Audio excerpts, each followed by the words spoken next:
sasa mimi nasimama. Sababu kusimama ni ishara ya heshima. Wazee ndio wamenilea.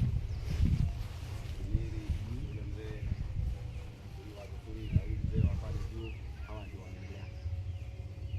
Kwanza kabisa labda mwenye hawezi nijua ni huyu, sababu ndio kidogo na ndio wanakuwa vijana. Sisi hapa ni nyumbani. Na tena nishukuru pastor kwa kutukaribisha hapa. Hii mara ya pili. Tulikuja hapa kama mwezi mmoja na nusu iliyopita. Na pastor akakubali, tukamchukua tukampeleka Olkalau aombe kama Mungu. Hata kama bado mambo haijajipanga vizuri, sisi tulikuwa tumeona na tukaona kwamba Mungu amesema huyu kijana atakuwa mbunge. Sasa na ukifuatilia vizuri wale watu ambao walisupport huyu vizuri sana ni Kanjueri. Zile kura uliona karibu 6,000 ni za Kanjueri. Alipata 35. Unasikia hiyo? Lakini 6 ni za Kanjueri. Kanjueri inafuatwa na Rorie. Hizo ndizo zile ward kubwa kabisa kwa Olkalau constituency. Niseme kwamba mara nyingi hatuonani wa Kemiri. Ni kwa sababu mzae aliuza ile shamba akafagia. Sasa na mimi lazima nitafute mahali nitulie, nikiwa mimi niko hapa. In fact ninakaa Planet na ninafanya kazi ya Itoka. Mzee anajua. Nasomesha na Itoka mimi. Hapo ndio serikali ilipea kibarua. Lakini kwa sababu sikuwa na shamba hapa, nilikuwa nimejenga katika kadogo. Nikasema nifanye nikaendelea kujipanga kwa sababu naona stima zinaingia au viongozi tukiwachagua waweke stima kila mahali. Sasa na mimi nitafuta hata kama ni 50 by 100 niweze kutulia. Kwa hivyo sababu kubwa ambayo hamunioni ni kwa sababu ya shughuli ya kikazi, na pili sina mahali. Unajua nilisimama hapa kiti ya MCA 2022. Na mimi siwezi kuondokea. Bado ninasimama, hata kama sisi nitasimamisha mtu hapo aendelee kutuitia maneno mazuri kutoka pale. Changamoto zilikuwa na mashida sana nikisimama. Mimi na ninataka kusema ukweli juu huyu jamani kazini yangu huyu. Na huyu ni anko yangu. Mimi nilipata upinzani mkubwa kutoka nyumbani. Watu wa nyumbani wakakataa kunisupport. Pale Kihoto police station hapo mlikuwa. Kihoto ndani na kura 15. Mkani imagine 16. Na Ngorika anapata kura 100. Sasa unashindwa inakuwa aje Kihoto? Kihoto ukihesabu familia ya Osoro yote iko pale Kihoto. Upige familia ya Umweri yote iko pale Kihoto. Familia yetu yenyewe iko pale Kihoto. Sasa hata kama ni kura kidogo kabisa. Na hizo kura unajua huyu mzee anaitwa huyu mzee. Huyu mzee wangu rafiki yangu huyu. Wenzangu waje huyu. Alinisupport sana. Waweru pale Coast alinisupport sana. Sasa nikihesabu kura 16, kwa sababu tunasikizana sana na wewe na Wakemiri. Ninahesabu yako na hesabu na mwingine. Naanza kujiuliza sisi familia tuko 30. Ingekuwa aje nimepata kura nusu ya 30. Na sasa waacha Wakisii. Kuna Wakikuyu walinipigia kura hapa wakisema huyu kijana ako na vision. Akiona nyinyi, wacha tupee huyu. So sasa mimi nikasema ni sawa. Ile maneno ikaisha. Yashino wakaingia kwa sababu pia sikuwa na chama na ilikuwa sina chama. Hiyo wakati nilikuwa natembea independent kwa sababu chama ya UDA ilikuwa juu sana. Sasa ilikuwa 50 uwezi weza, lakini ningepata 25,000 nikaweka kwa IBC, nikakimbizana, nikaenda Karao, nikachukua. Kuna mzee hapa Kiroa alinipeleka mpaka Olkalau wakiwa na Buzire. Wakaenda wakanisainia pale juu unahitaji watu wangapi? Na kuna kama mzee kakukaa kalikuwa anakaa kwa Kiroa. Huyo mzee wakaniokotea ID. Nikazunguka na itoa umeredi kila mahali nikapata ID 500. Nikapeleka Olkalau, nikapewa certificate ya kuwania. Sasa mpaka leo hii ninaheshimika kwa sababu tu ya kusema nitasimama na nikasimama. Kuna watu wengi wanasema nitasimama, kuna hapa wanapiga mdomo hapa bure. Mimi sikutaka hiyo baba. Mimi nikisema nasimama, nitasimama na nifanye ile kitu yenye inafaa kufanywa. So that nisiangusha watu. Unajua ukisimama upotelea katikati, lakini nani hapa? Kuna Waroiro, unamjua Felix Mato. Watu wanasimama online. Alafu wanasimama wiki mbili anaanguka. Lazima naambia Obed, kama ni kusimama unaenda mpaka na kura yako hiyo moja mpaka mwisho. So sasa mimi role yangu kubwa haitakuwa kusimama. Nilienda nikaajiriwa na serikali. Na sasa sipigangi siasa ile kubwa. Lakini kitu moja najua, siku moja mimi niko na kaunti mbili ambazo naweza simama. Kaunti ya kwanza ni ya Nyandarua. Nyandarua kaunti naweza kusimama kiti hapa na nichukue na niongoze watu wa Nyandarua. Kwa sababu mimi naonekana mimi ni mtoto wa Nyandarua. Mimi bwana wote nilikwambia kabla mkuje hapa. Wazee unaona hapa walikuwa marafiki ya babangu sana. Huyu mzee huyu wa Kimiri huyu paka maua alikuwa ametukombolesha shamba hapo kwa tunalima maua. Yule mzee mwingine ile shamba ya pale kwa Osoro kule. Sasa hawa wazee huyu ndiye alituzia shamba huyu. Sasa hawa wazee ni watu wananijua sana. Kwa hivyo Nyandarua ni kaunti ya Nikienda Nyamira saa hii, kuna siku moja sister yangu ameolewa Nyamira town pale. Mimi nimetembea pale siku moja tu, mazishi ilikuwa ya huyo jamaa alikufa ambaye ni ndio yangu. Nikaenda mazishi. So naenda kila siku naingia natoka, wananiona na pikipiki. Unajua tuliongea na watu pale wawili. Nikaona watu wametingiza kichwa wanasema kijana siurudi pande hii. Halo saa.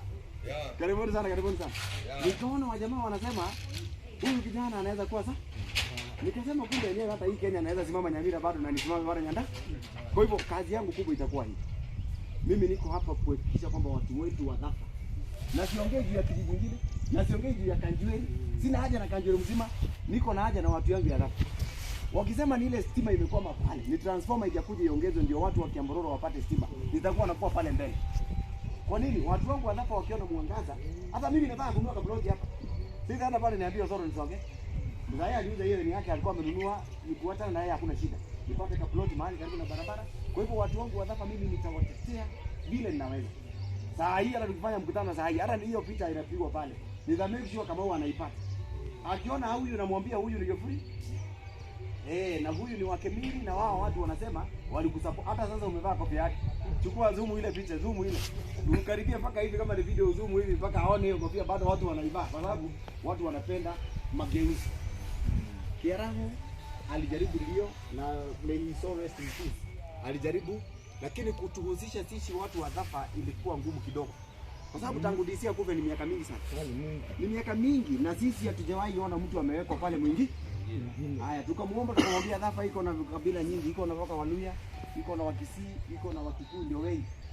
Tutafutie kazi 3 lakini mimi nikaomba 2. Nikasema moja, mimi hata si mimi nataka hiyo kazi. Kazi ya CDF hata si mimi nataka. Kwa sababu mimi already nimeajiriwa na serikali, mimi niko kazi nyingine. Na juu huyu jamaa anaongoza mwaka mmoja, hatujui hiyo miaka nyingine itakuwa namna gani, tutampea nafasi.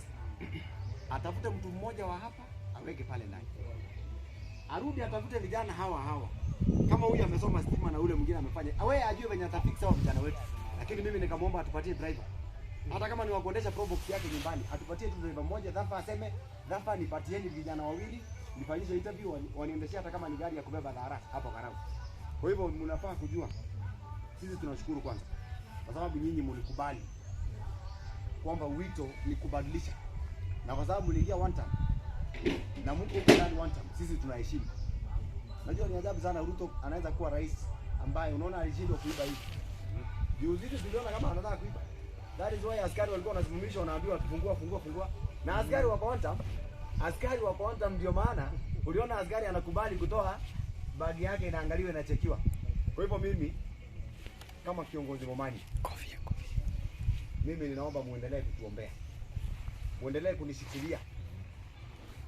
Kabisa na mkiniona ninaenda namna hii mnaniambia kaa namna hii. Na mimi nitashikilia hiyo barabara hiyo mwaka mmoja angalau. Watu wetu waambiwe tumewekea transformer moja pale na stima ya Kiambororo imeteremka mpaka chini pale kwa Jaki pale chini ama kwa William huko chini. Watu wako karibu na mto huko karibu na Muridate huko. Ili tuweze kuona hii sehemu yetu ilikuwa mzuri. Kwa sababu huu uongozi mimi niko kikao moja ya constituency inaitwa Olkarao Elite Constituency. Na inaongoza na jamaa anatoka Rurie. Rurie unajua wale watu wanapenda siasa na ndio wanakuanga wanatushinda kidogo ndio wanakimbia sana siasa. Niko kwa hiyo committee. Hiyo group tunasema lazima Kamau wa balance. Kaimbaga a balance hiyo Karao, a balance Rurie, a balance na Kanjueri na Mirangine. Ashikanishe hizo ward zote. Ili kama ni wazee anataka anachukua wazee kidogo wa Kanjueri, anachukua wazee na kama ni wazee wa Kanjueri, huku hakuna nini mingi. Akichukua wawili hapa, anachukua wawili Tumaini, anaenda Ngorika, anapanda Kanjueri, anamaliza hiyo story. Kwa hivyo ndivyo ningesema. Tutajaribu mimi nitazidi kuwatafutia ile kitu ambayo inafaa. Kwa sababu mimi bado unajua nilizaliwa na uongozi. Na hiyo damu inakuwa ndani yangu hata kwa walimu. Juzi nimekimbia siasa sijui kama mliona. Hizi siasa za walimu. Kama nilishindwa kidogo nilikuwa namba 2. Mimi mahali kunatokea siasa hivi tunapiga naenda mashindano. Na siogopi kutupa pesa kidogo hapa kidogo. Kwa hivyo niwashukuru sana kwa kutungojea. Na kabla niende zaidi, ni vizuri ni alike Obedi asimame awaambie ile vision ako nayo. Mimi nilikuja na nikawaambia. Shida yangu ilikuwa kidogo pale. Nimekosa pesa ya university, naenda kuchangisha pale pesa, ninapigwa mawe. Na najua shida ilitokana na nyumbani, mambo ya nyumbani. Tunaosha yale vizuri kabisa. Na Mungu atatusaidia, labda wakati mwingine atakuwa na hiyo matatizo. Kwa hivyo Obedi yuko hapa. Obedi huyu ni kama kijana ni kijana is my younger brother. sababu kijana brother yake nilifunza pale Kihoto, mimi nimesomesha mpaka kijana yako pale Kihoto. Yeah, vijana najua wanaendelea vizuri sana. Na sasa walinijua that way. Najua ni kijana rafiki yangu. Ameamuka anasema anataka ako na ndoto ya kuwa rais. Unamkataza? Mimi najua siku moja 20 40 something 50 something hapo. Na nyinyi wazee mtakuwa hapa kwa sababu wazee wa Kikuyu wanazeeka. Mpaka miaka 120 mtakuwa. Mimi nitasimama kiti ya rais. Na nyinyi wazee ndio mtanipigia kura. Kama pale Karau uliona wamama wazee kabisa wa miaka 120 wanaenda kupigia. Niliwaambia Mumanyi anasimama kiti ya rais. Nitaenda Nyambira pale na Kisii County. Matenge atakuwa ametengeneza watu hivi namna hii. Nirudi hapa Nyandarua, niende Inoro, niende Kameme. Watu wote Kenya waseme Mumanyi tosha for president. Nilikuwa kama Ndindi Nyoro. So asanteni sana kwa kunisikiliza. Wacha nialike Obed asimame aseme kitu. Na hao wazee usisahau wao.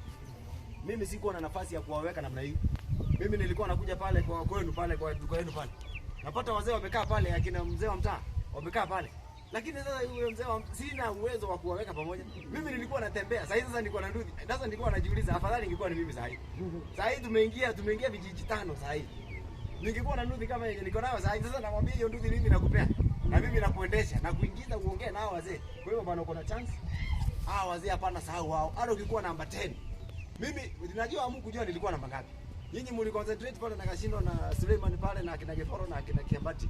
Nilikuwa namba 7. Hapo nilishinda watu 4, watu 3.